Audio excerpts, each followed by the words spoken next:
Halo semuanya, hari ini kita bakal ngebedah anatomi dari salah satu raksasa digital paling luar biasa di dunia.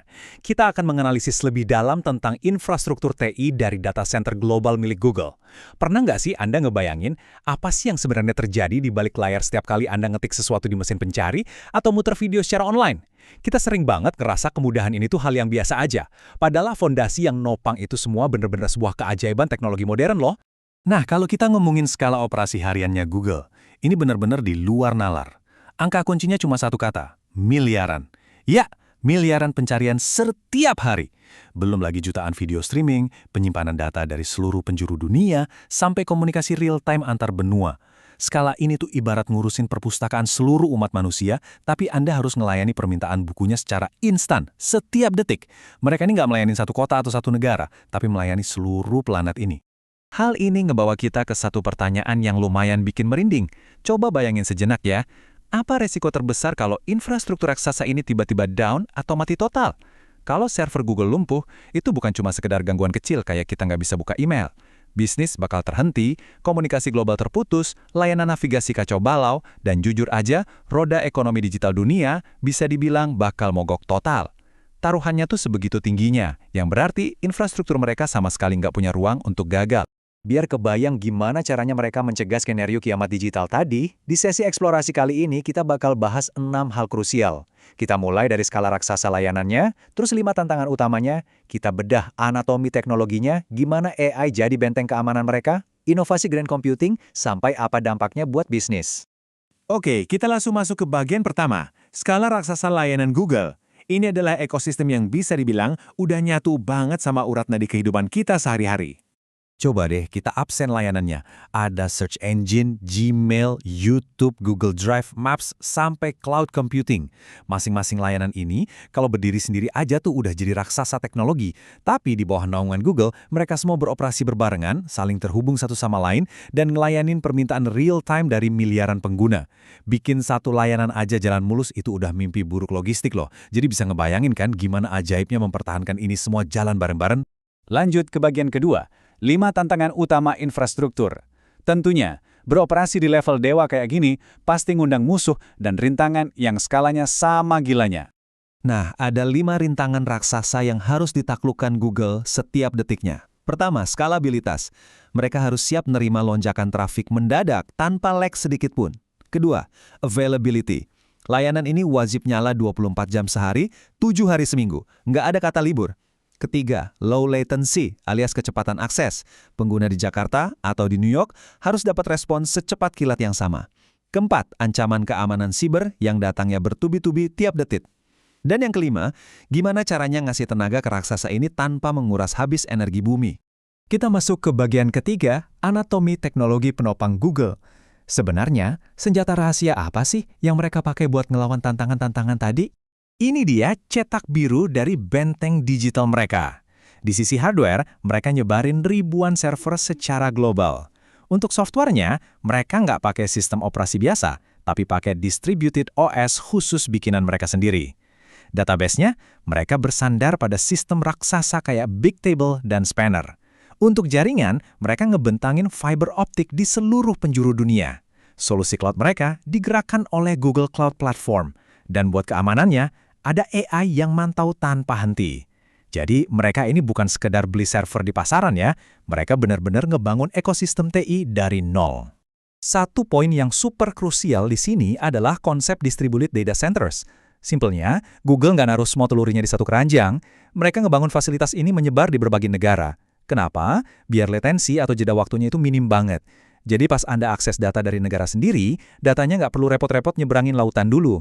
Pendekatan ini bikin layanan mereka punya ketersediaan yang sangat tinggi dan pastinya sistem jadi jauh lebih kebal. Terus kenapa mereka bergeser dari model lama? Gini, infrastruktur tradisional itu kaku banget. Kalau tiba-tiba butuh lebih banyak kekuatan komputasi, Anda harus pesan server fisik yang datangnya bisa berbulan-bulan. Sebaliknya, dengan cloud computing, khususnya Google Cloud Platform, sistemnya tuh super elastis. Ini ngasih Anda skalabilitas instan. Fleksibilitasnya luar biasa, efisiensinya melampaui metode kuno manapun. Intinya, Anda cuma pakai apa yang Anda butuhkan, tepat di detik Anda membutuhkannya. Nah, buat ngewujudin keajaiban otomatisasi tadi, kita harus kenalan namanya Kubernetes dan containerization. Nggak usah pusing sama istilahnya, sederhananya gini. Daripada ngejalanin satu aplikasi yang berat banget di satu server gede, teknologi ini membungkus aplikasi ke dalam kontainer-kontainer yang kecil dan ringan. Terus, Kubernetes ini tugasnya kayak manajer otomatis yang super cerdas. Dia yang ngatur ribuan kontainer ini biar nggak makan terlalu banyak resource server dan bisa diluncurin secepat kilat. Lalu, gimana ceritanya semua server dan kontainer ini bisa terhubung? Jawabannya, jaringan fiber optik bawah laut milik mereka sendiri. Ini gila sih, mereka nggak cuma numpang di kabel pihak ketiga, jaringan tulang punggung global ini tuh dipakai buat mentransfer data dengan kecepatan yang super tinggi. Ini nih syarat mutlak kenapa Anda bisa asyik nonton video resolusi tinggi berjam-jam tanpa buffering. Tapi tentu aja kecepatan yang luar biasa itu harus diimbangi sama wadah penyimpanan yang raksasa. Di level ini kita udah nggak lagi ngomongin gigabyte atau terabyte loh. Kita ngomongin petabyte sampai exabyte. Sekedar perbandingan aja ya, 1 exabyte itu ibarat Anda nyimpen video kualitas HD berdurasi ratusan ribu tahun. Lewat teknologi kayak Bigtable dan ekosistem Hadoop, wadah raksasa ini jadi dapur, tempat proses analisis data yang masif, machine learning, dan layanan AI canggih milik Google dieksekusi tiap detiknya. Sip, sekarang kita masuk ke bagian keempat, benteng keamanan berlapis AI. Punya rumah sebesar itu dengan barang berharga yang melimpah pastinya ngundang banyak bahaya dong. Yuk kita intip sistem pertahanannya.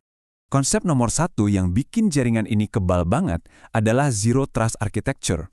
Atau gampangnya, arsitektur tanpa kepercayaan. Di dunia Google, nggak ada tuh yang namanya pengguna aman secara default.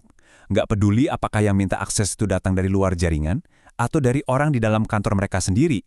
Setiap akses wajib diverifikasi, tanpa pengecualian. Ini benar-benar sebuah perubahan paradigma yang masif banget di dunia keamanan digital. Strategi keamanannya pun diimplementasikan ketat dan berlapis-lapis, mulai dari jaringan, server, sampai turun ke level aplikasi. Datanya selalu dienkripsi pas lagi disimpan, dikirim, atau di-backup. Dan yang nggak kalah keren, mereka punya AI yang kerja kayak satpam tanpa kenal lelah, mantau secara real-time 24 jam. AI inilah yang bisa ngendus serangan DDoS, mencegah kebocoran data, dan ngeblokir malware bahkan sebelum ancaman itu berhasil nyentuh inti sistemnya. Sekarang, kita beralih ke bagian kelima, inovasi menuju green computing.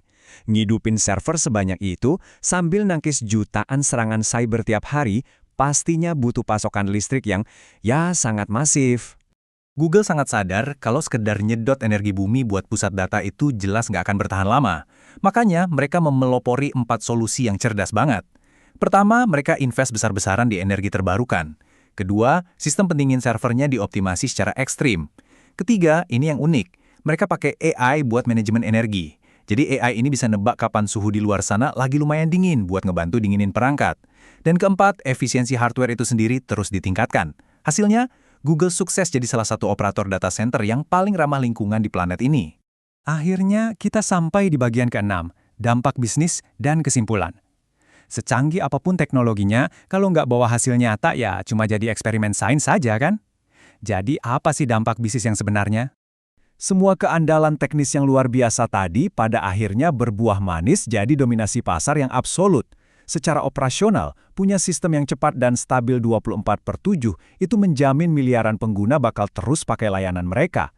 Secara strategis, ini membuktikan kalau infrastruktur raksasa itu bukan sekedar pengeluaran buat IT support lagi. Infrastruktur udah menjelma jadi aset bisnis yang paling utama dan ngebentuk keunggulan kompetitif yang nyaris mustahil disalip sama kompetitor manapun. Jadi, dari seluruh bedah anatomi ini, kita bisa narik 5 insight pembelajaran utama. Pertama, infrastruktur TI itu benar-benar fondasi mutlak buat organisasi modern. Kedua, kalau Anda main di level global, skalabilitas itu adalah raja. Ketiga, fleksibilitas dari cloud computing itu udah nggak bisa lagi dihindari. Keempat, keamanan yang berlapis itu super kritis di era digital yang makin rawan ini. Dan kelima, kalau skala Anda udah masif, Anda mutlak butuh otomatisasi yang ditenagai oleh AI. Menutup sesi eksplorasi kita hari ini, saya pengen ngingalin satu hal buat Anda renungkan. Google udah ngebuktiin dengan sangat jelas kalau infrastruktur itu adalah fondasi digital yang jadi kunci dominasi mereka di dunia. Nah, pertanyaannya sekarang, kalau infrastruktur itu adalah fondasi, seberapa kuat sih fondasi digital dari organisasi atau bisnis Anda sendiri?